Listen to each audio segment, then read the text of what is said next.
your family is suffering. People think they're making these sacrifices and that they're being selfless by making these sacrifices. Oh, I'm gonna set aside my hobby for my family, and they feel like they're sacrificing, and I'm doing this for the family.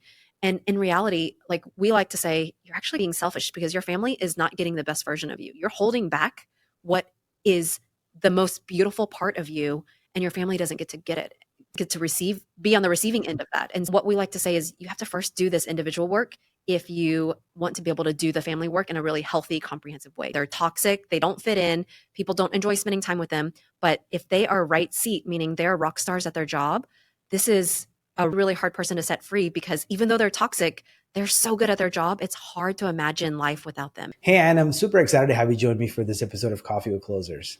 Thank you so much. I'm really excited to be here today. Most certainly. I was looking over your LinkedIn profile and your company history. You're very accomplished. You have a family, managing children. You're a US implementer. You're also running another business. So there's just a whole lot of things that you're trying to do. So can you share with our audience a little bit about your entrepreneurial journey, how you got to where you are today? Sure. I actually, starting in college, I thought I wanted to be a doctor because I thought that's what you were supposed to do as a female Asian. And I have one of those rare Asian moms that said, you know what, I don't think that's your personality. I don't think you should do that. And I used to joke, I think I have the only Asian mom that doesn't want their daughter to be a doctor. And so I ended up going to law school and practicing law for a couple years and married into a family of entrepreneurs and joined that business and started my entrepreneurial journey that way. And I have an EOS implementer practice where I get to work with entrepreneurs and coach them and help them build really beautiful businesses. And then on the other side, I get to work with family leaders and help them build the family life of their dreams. Yeah, that's the stereotypical story right there, right? Most entrepreneurs, most Asian families expect their kids to go into professions that they know is very stable, have good opportunity for growth. And that's typically what I expected even for us as Indians as well. Yeah. And when my brother and I got into business, that was the common question, like, how come you guys are not doctors or engineers or whatever, right? And it was like a look down almost if you're an entrepreneur. Yep. And how was your dad? Was he okay with that decision as well? Or oh gosh, my dad just wanted me to be happy and do what I think. I was really fortunate that my parents were not typical like tiger Asian parents, and so they really wanted me to just be happy and not feel this pressure. I had all this self-imposed pressure for perfectionism and what I thought they wanted, and they were really good about pushing back and trying to help me be me and be happy. And how do you think the law degree prepared you to be an entrepreneur? Because lawyers are also wired in a completely different way than typical entrepreneurs too. Yeah. I think that, oh gosh, I don't know. I dabbled in my entrepreneurial journey before I went to law school. I did event planning. So I had this small event planning business on the side.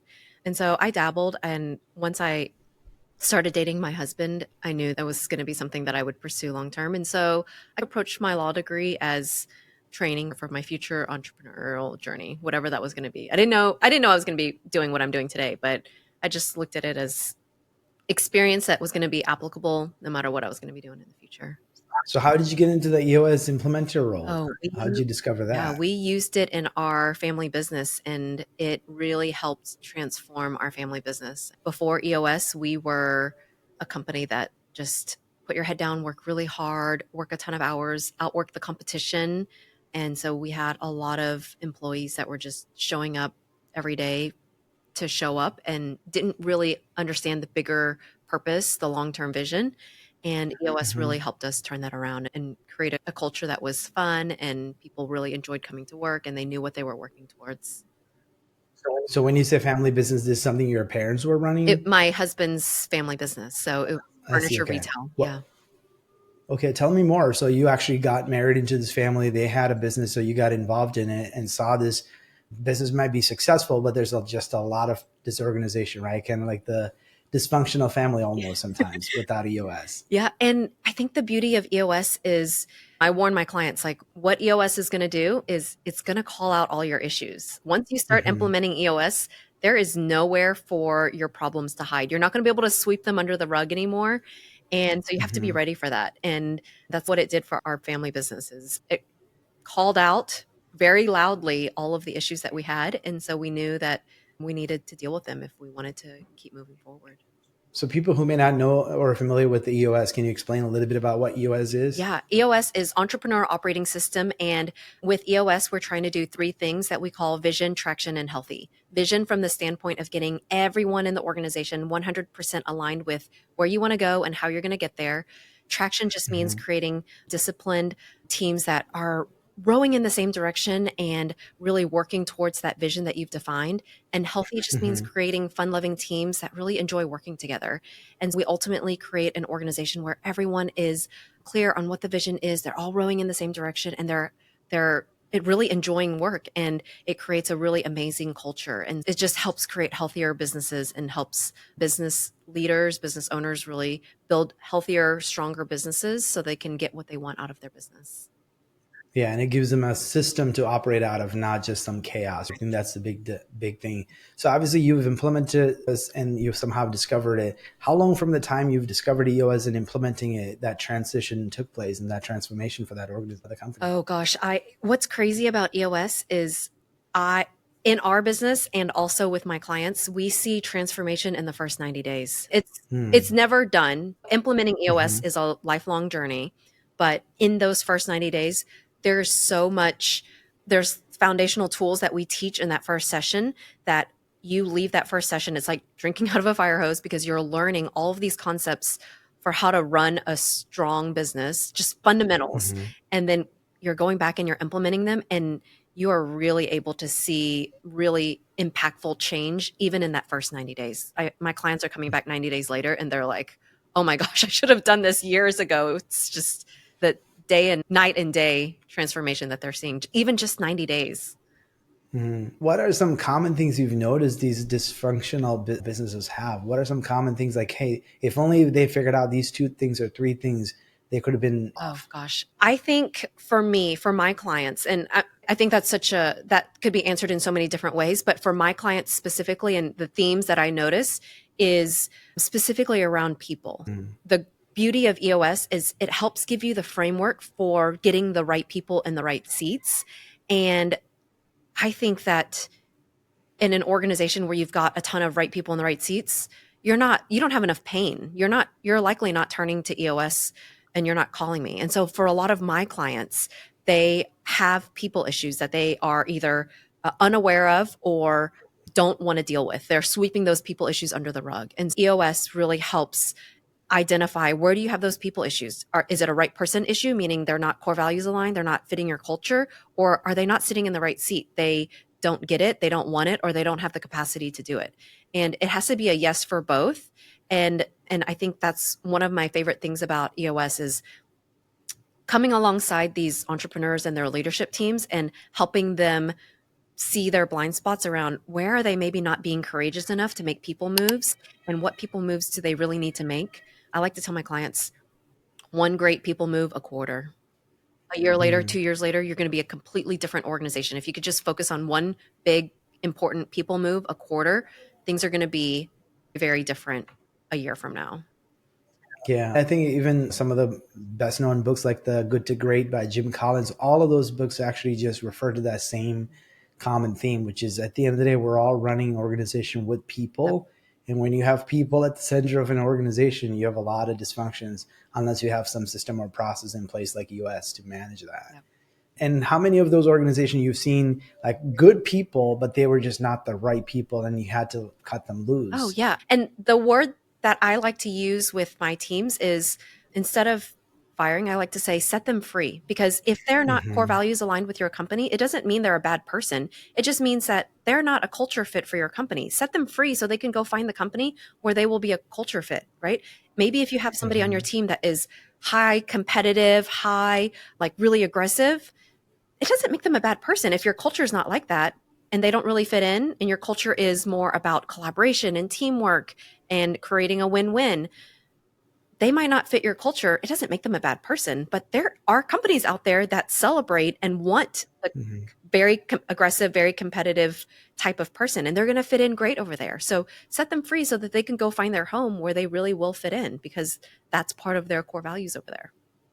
Yeah, and obviously, culture is something we often talk about, but no one really intentionally try to create a culture. But there's always a culture that, even if you didn't create it. So, talk to us a little bit more about like how do you, especially not just implementing US, how do you redesign that culture in that organization? How do you make it healthy? Yeah, it starts with your core values. I wholeheartedly Hmm. believe that you have to first get clear about your organization's core values, and then you use those core values to hire, fire, reward, recruit, retain your talent. And so conversations around where there was core values miss, or doing core values shout outs, but those core values ultimately is what defines your culture. And if you're trying to create a culture full of really competitive salespeople, then you want to make sure that's reflected in your core values. If you're trying to create a culture that is highly collaborative, there better be some sort of collaboration, community, teamwork core value in your core values. Hmm. People are typically pretty resistant to change, and when you're trying to do implement EOS, it's pretty drastic change in the organization, especially like organizational chart, right? The also kind of the, like you said, the core values and accountability scorecards, all of those things that you put into place. Those are drastic changes for some organizations where they just had a cushy job. They were just swimming along and not necessarily having being called out for some core areas of the business where they need to add a lot of value. So, how have you seen resistance to change come in the way of helping them move forward? Yeah, it's so true. Change is hard. And I think that if you want to implement, for example, implement EOS effectively, it's all about Hmm. making sure that you are speaking to your audience and speaking to them, thinking about like a what's in it for me mentality. Meaning, if you are trying Hmm. to present EOS for the first time, if you are talking about, hey, these are going to be scorecards and we're going to use this to be able to measure you better, they don't want to hear that. They want to know, how is this going Hmm. to make my job better? How is this going to make my job easier? And so you've got to think about what their pain points are and how can I speak to those pain points. And so when we're thinking about rolling out EOS into the organizations, we always start with EOS implementation at the leadership team level. And once the leaders at the leadership team level have mastered it, then we roll it out into Hmm. the next level, so the direct reports.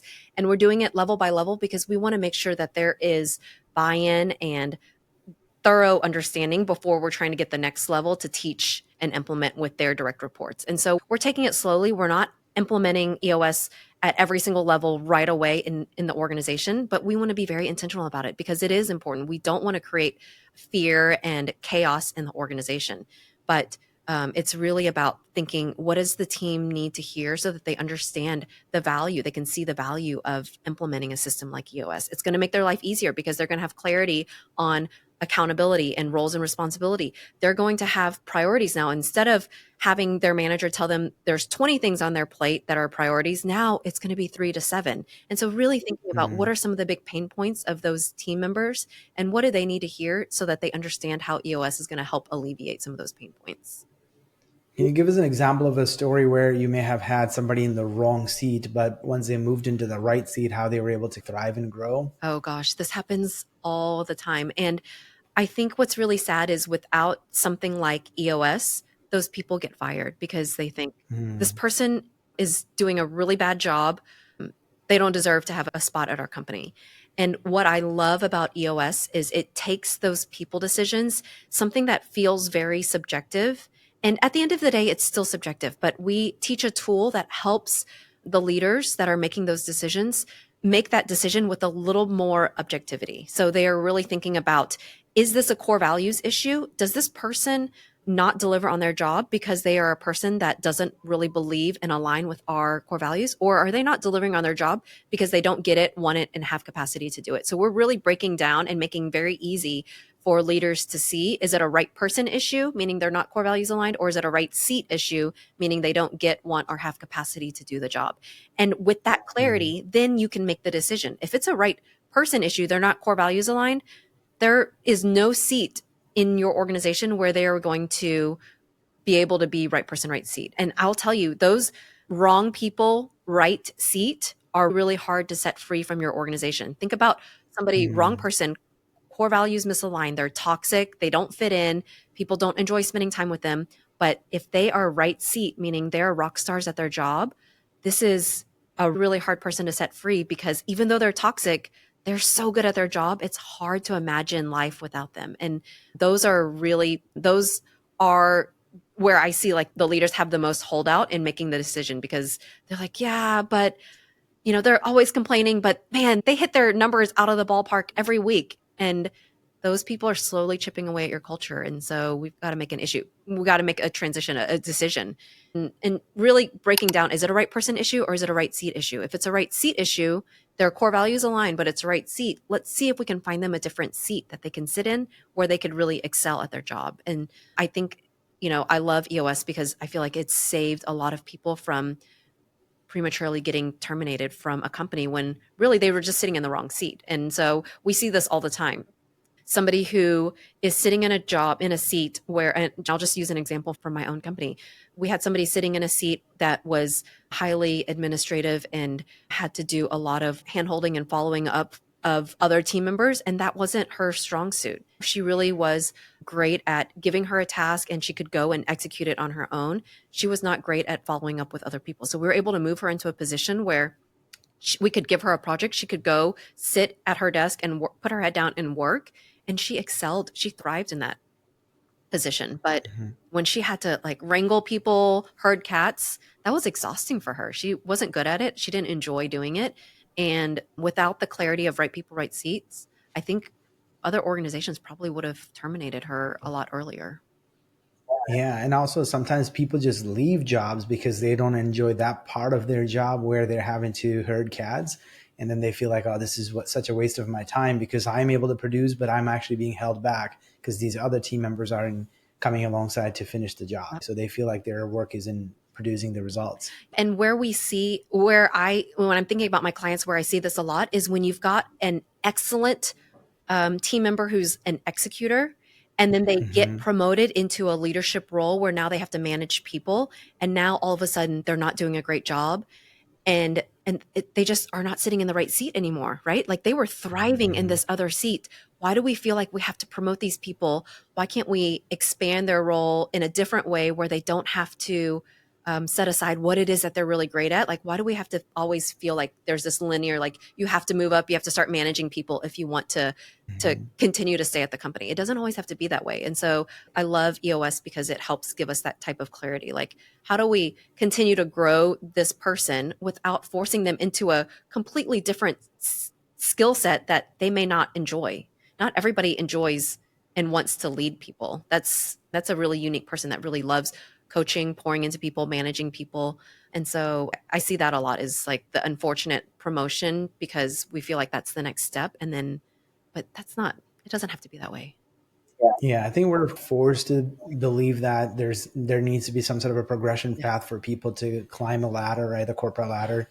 But then we feel like if we don't give them a job title change or some sort of functional change, they may not stick around long enough.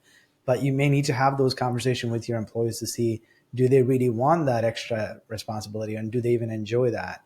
I think that's very important. And I think going back to what you said, I think especially in the sales culture, right, people tend to make excuses for the top performers when they know for a fact that person is actually not a good culture fit. And it happened to us too, because we've had a person we've entertained for a very long time and it was not good for us because when we let him go, everybody said, what a relief. We were afraid to do it because this guy was a top producer. Yes. Yep. And So, that I see that time and time again, when that person is set free from the organization, the wrong person, right seat is set free from the organization, there's like a sigh of relief, and everyone is saying, why didn't we do that sooner? we do soon. We think when this person leaves that everything's going to fall apart, and it's not the case. We're all fine. Yeah. And we're happier now that this person's gone. Yeah. And it was a very tough decision, like you said, because you're afraid of letting go of this breadwinner.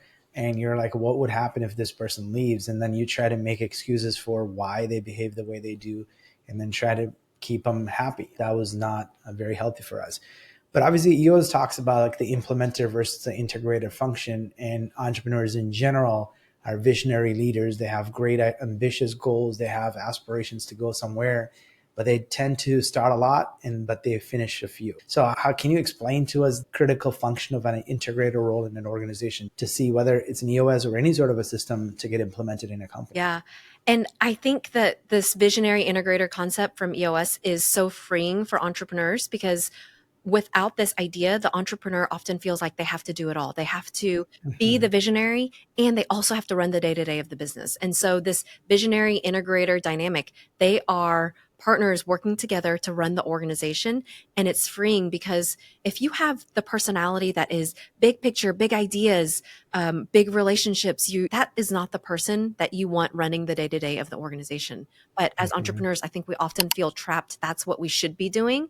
But EOS just brings clarity to this idea of no, you've got a visionary who is going to go out and make new relationships and think about what the next 5, 10 years should be in the organization. And you've got the integrator who is running the day to day of the business. They are great at leading and managing people. They are really making sure that the trains are on schedule, on track, and they're really orchestrating all of the moving parts and pieces of the business and making sure that all of the different functions of the business are working together well. And your visionary leader is not going to be great at doing that, right? I'm a visionary. I'm not great at leading and managing people. I am not consistent enough.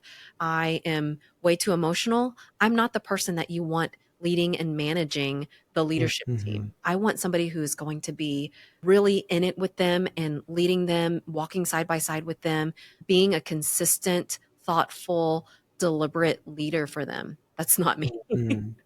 Yeah. So are you saying that in that case, like obviously when you are the founder, people expect you to be that leader, especially at least to the immediate people below you.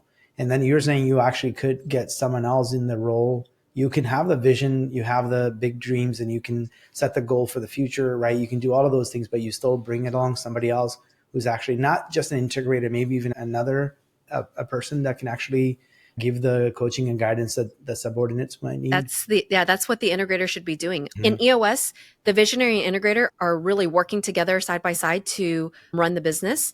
And the visionary is providing big picture, big ideas. The integrator is running the day to day of the business. And so that integrator Mm-hmm. is really serving as the leader and the manager of the leadership team. So that's who the leadership Mm-hmm. team is directly reporting to is the integrator. And and it really, we say when the visionary and the integrator are finding each other's missing puzzle pieces because that's how we see it is like they're missing puzzle Mm-hmm. pieces for each other. An integrator without a visionary, you're just going to have it might be a stagnant business. If you've got a visionary and Mm-hmm. no integrator, there's probably a ton of whiplash in the organization, a lot of like false starts, like a lot of energy at the beginning of the quarter and then it dies Mm-hmm. off about 30 days in, and a lot of stop and go and stop and go. And so a visionary and integrator together really, we in EOS we call it's rocket fuel for the organization. When a visionary can find their missing integrator and find that puzzle piece, man, it's game changer for organizations. But some organization might give them a different name, right? Chief of staff, COO, all those different titles. Is that kind of still trying to fill that integrator Yeah, role? yeah. I would say in non-EOS companies, it might be the visionary is like So, the CEO and the integrator is the COO, or maybe it's the CEO is the visionary and the integrator is CEO. It depends. I think and that's why in EOS we try to be really intentional about not using titles. We use like what's the name of the mm-hmm. function that you're in charge of. Job function. The integrator Yeah. is really integrating the day to day of the business. And so you'll see in a lot of EOS run companies, the integrator has an integrator title instead of a COO or a chief of staff or a CEO, because we feel like those titles often bring in things like pride or ego into the equation, right? What's your Mm-hmm. role? What are you really doing? How are you adding value to the organization versus what's your title? Mm-hmm. Yeah, I think some of us, like you said, visionary leaders also find it a draining job to actually have to do one on ones and do their performance reviews and give feedback and do all of those things.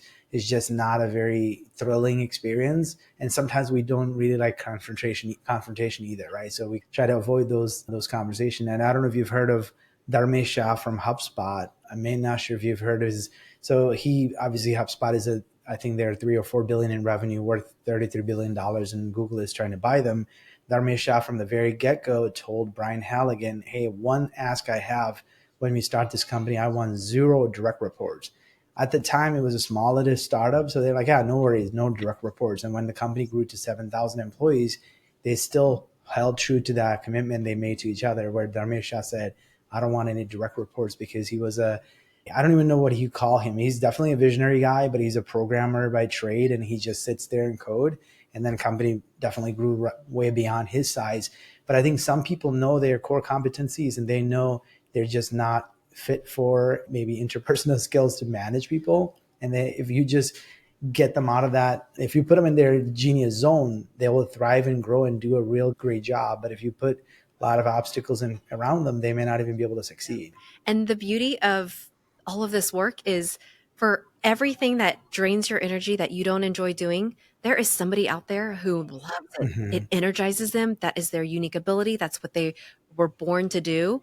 And that's how the visionary integrator work, right? All of the really great things that the visionary loves to do probably are not as energizing for the integrator, and vice versa. And so it's just finding your missing puzzle piece that will really complement you. And that's why not every integrator is a good fit for every visionary. It's what's your missing puzzle piece to help complement and balance out your opportunities for improvement, your weaknesses.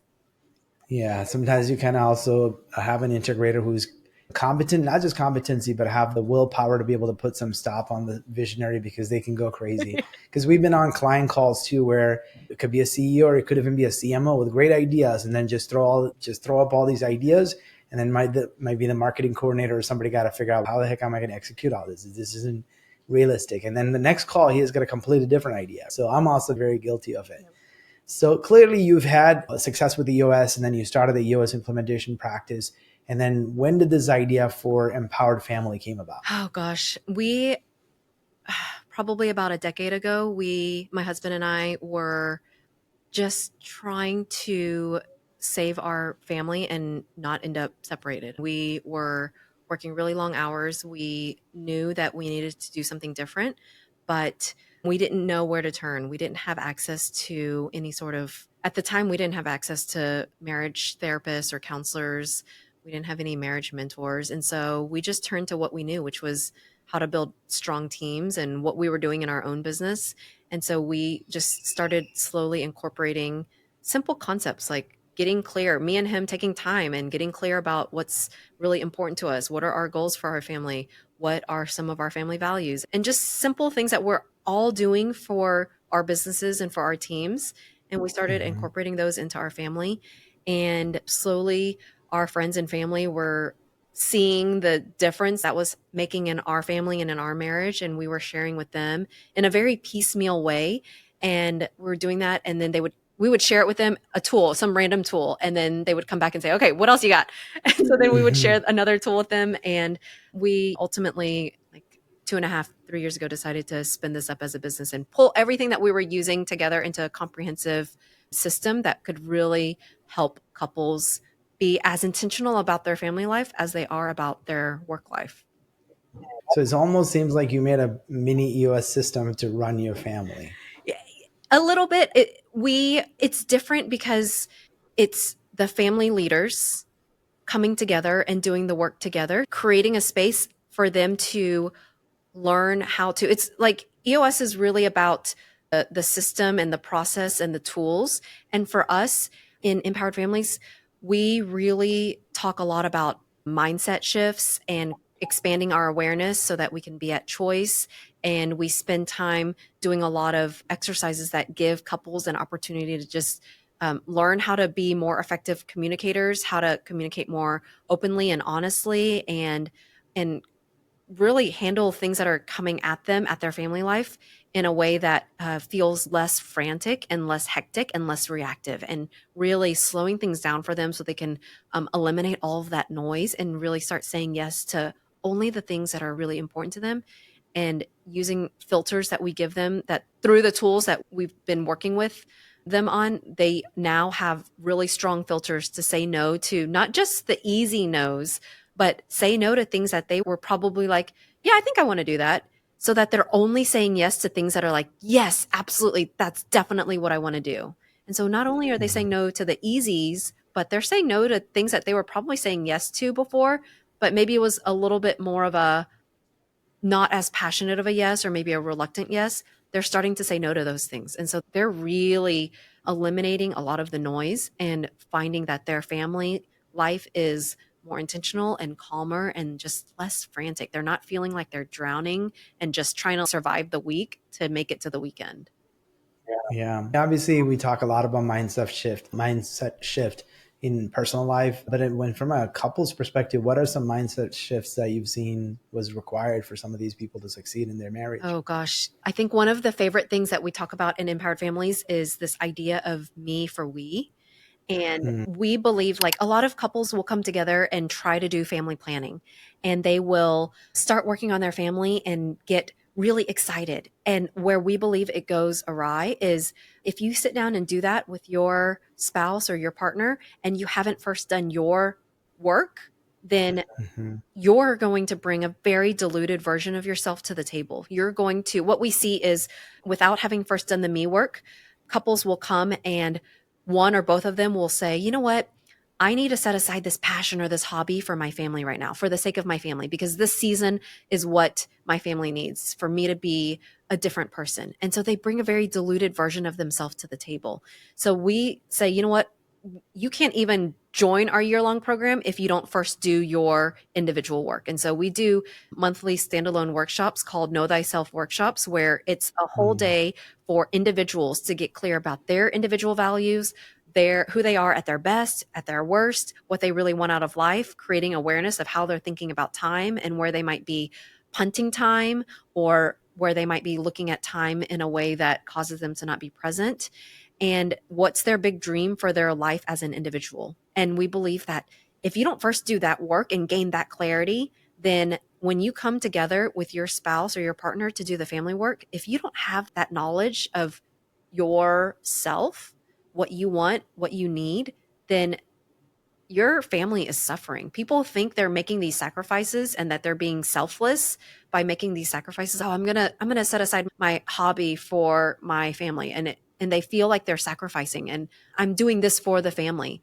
And in reality, like we like to say, you're actually being selfish because your family is not getting the best version of you. You're holding back what is the most beautiful part of you, and your family doesn't get to receive, be on the receiving end of that. mhm, And what we like to say is you have to first do this individual work if you want to be able to do the family work in a really healthy, comprehensive way. Because after you do the individual work, not only do you know what you want to advocate for, but then you can share it with your spouse or your partner, and they can help make that true as well. And I think that's like a help me help you, right? Like you do your work so that I can help you achieve your dreams. Because that's my husband and I talk about this a lot. Like we just want to help each other thrive and be successful and be happy. But how can he help me do those things if he doesn't know what it is that I want because I haven't done my own work?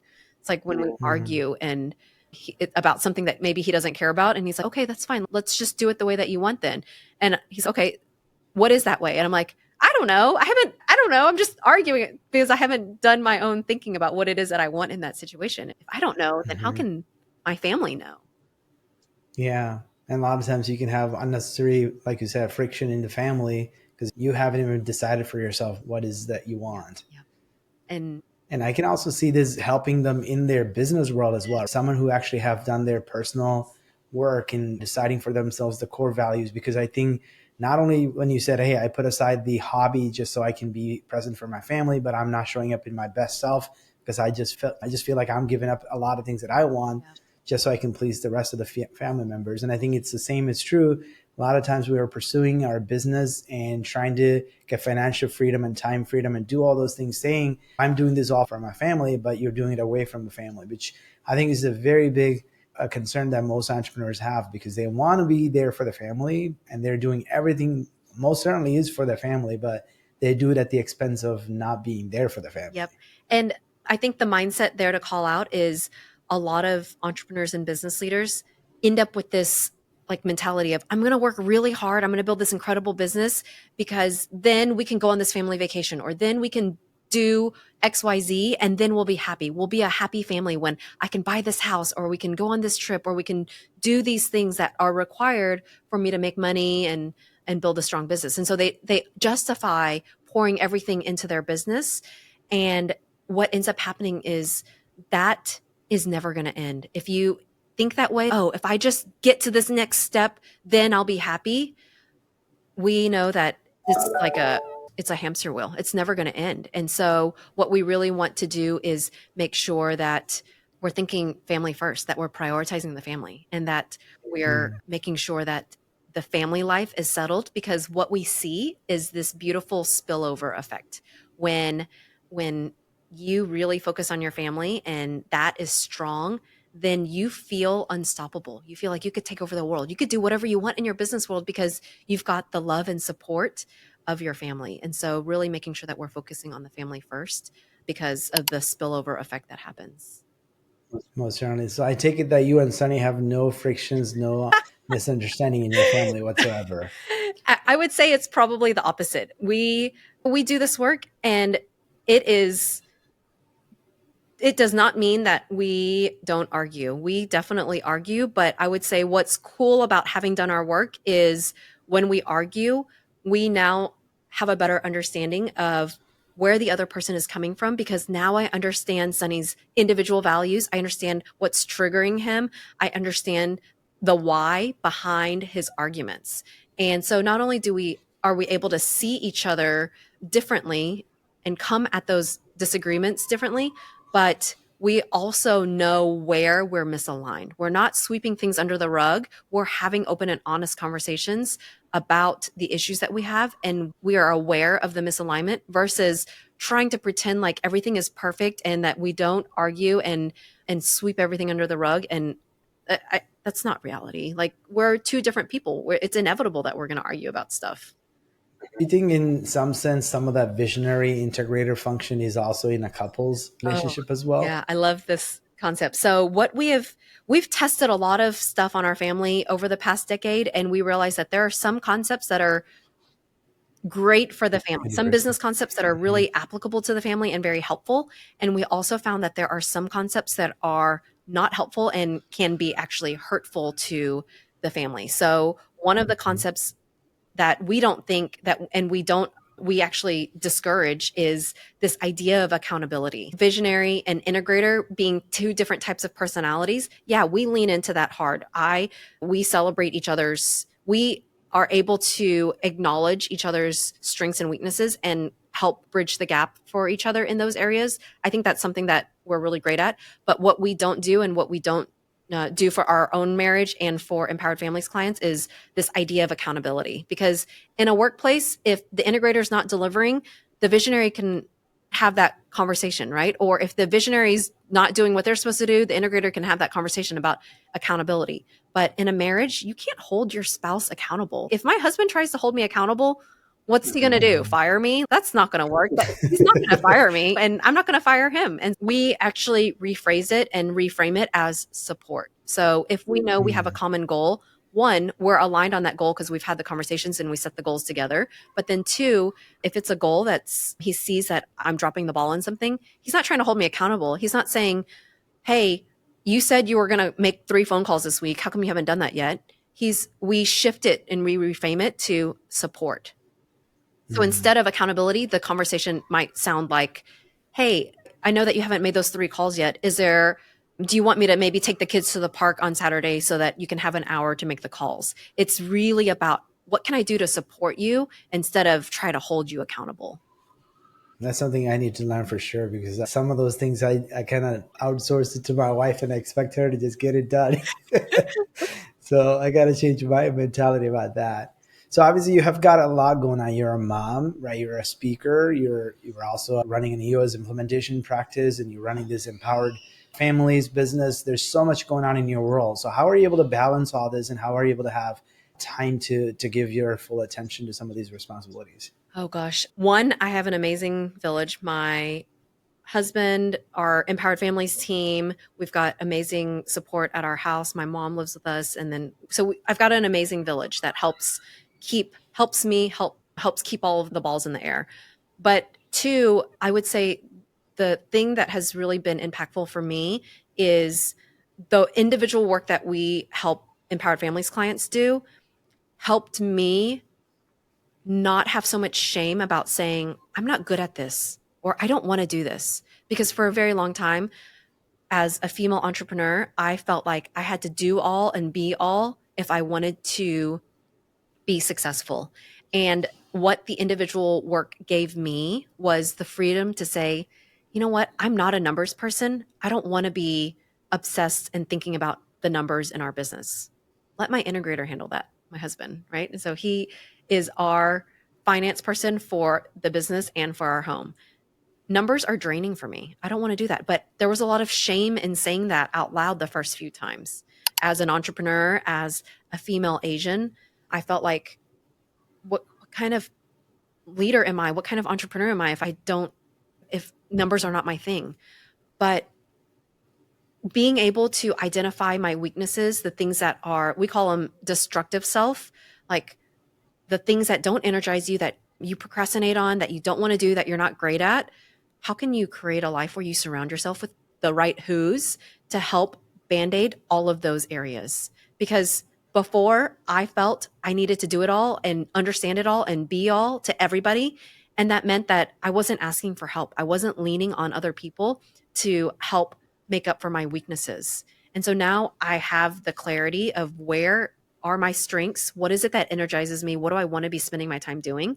And what are the things that are the opposite end of the spectrum? They drain my energy. They put me in a bad mood. I don't want to be doing it. I procrastinate on it. And now I can find the right who's to do those. So I've given myself that freedom and that permission to do that. Yeah, I think it also takes away that guilt, right? Like you were talking about, I feel like I'm not qualified to do it, and you feel obligated to do it, and you're not doing that the best. And I think Ben Hardy also talks about the whole concept of reframing too, reframing the situation, right? Not looking at it from a negative light, for sure. Where can people hear more about you and learn more about the Empowered Family and other things that you were able to help them with? Yeah, our website is empoweredfamilies.com, and you can connect with me on LinkedIn. Would love to connect with anybody, message me, happy to chat with anybody. I'm obsessed with this stuff, as you can tell. I love these types of conversations. Most certainly. Knowing what you know today, what advice would you give the younger Anne? Oh, advice for my younger self. I think that business success doesn't lead to family success, and that it's a false belief if you think that, like I used to think, if I just pour everything into work and work really hard and be successful and make money, then everything else will fall into place, that I'll be happy.